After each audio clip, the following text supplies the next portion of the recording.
देश में दलित राजनीति का सबसे बड़ा चेहरा रही मायावती अब राजनीतिक रूप से हाशिए पर जाती हुई दिख रही हैं। 2024 लोकसभा चुनावों में मायावती की बहुजन समाज पार्टी का खाता भी नहीं खुल सका। वहीं उत्तर प्रदेश के नगीना लोकसभा सीट से भीम आर्मी प्रमुख चंद्रशेखर जीतकर सांसद बन गए हैं। भीम आर्मी ने डुमरियागंज में भी बसपा को पछाड़ दिया। नगीना सीट पर अंतर देखिए, चंद्रशेखर को जहां 5,12,552 वोट मिले, जबकि बसपा के प्रत्याशी सुरेंद्र पाल सिंह को महज 13,272 वोट ही मिले।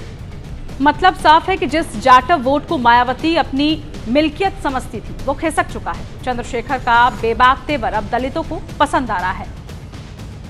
मायावती की निष्क्रियता ने दलित वोटर को मायावती से दूर कर दिया है। भतीजे आकाश आनंद के पर कतर कर मायावती ने युवा वर्ग को लुभाने का अंतिम मौका भी गंवा दिया। ऐसे में दलित वोटर और युवा चंद्रशेखर में अपना नायक ढूंढने लगा है। चंद्रशेखर अपनी राजनीतिक जमीन तैयार करने के लिए मेहनत तो काफी वक्त से कर रहे हैं। जेल भी गए, हमले भी झेले, लेकिन आखिरकार चंद्रशेखर को अब जाकर वो स्वीकार्यता मिली है जिसकी उन्हें तलाश थी। वरना मायावती को बुआ कहने वाले चंद्रशेखर को कुचलने की हर संभव कोशिश मायावती ने की। उन्होंने कहा कि मैं किसी की बुआ नहीं हूं। चंद्रशेखर से वो अपने मतदाताओं को सावधान भी करती रही हैं, लेकिन चंद्रशेखर ने अकेले दम पर अपनी राजनीतिक जमीन तैयार की और अब लगता है कि वो मायावती की राजनीतिक जमीन हासिल करने की तरफ भी आगे बढ़ चले हैं। चुनाव नतीजे सामने आने के बाद ये चर्चा भी तेज है कि आखिर चंद्रशेखर किस पाले में जाएंगे।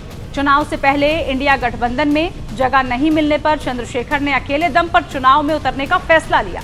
नगीना से चुनाव लड़ने की घोषणा के बाद केंद्र सरकार ने चंद्रशेखर को Z+ सिक्योरिटी देकर उनका राजनीतिक कद और बढ़ा दिया था।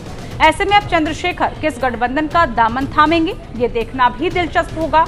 इतना तो तय है कि संसद भवन से चंद्रशेखर की तकरीरें गूंजती रहेंगी। अगले 5 साल बतौर सांसद चंद्रशेखर का प्रदर्शन कैसा रहता है, इस पर उनके राजनीतिक पार्टी का भविष्य भी काफी हद तक निर्भर है। वहीं जिस बसपा के कभी संसद में 20 सांसद बैठा करते थे, वो पार्टी अपना खाता तक नहीं खोल पाई।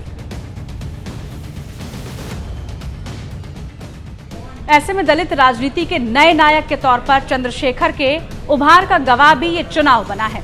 आपको ये वीडियो कैसी लगी जरूर बताइए। इस तरह की तमाम वीडियोस के लिए आप देखते रहिए टाइम्स नाउ नवभारत डिजिटल। नमस्कार।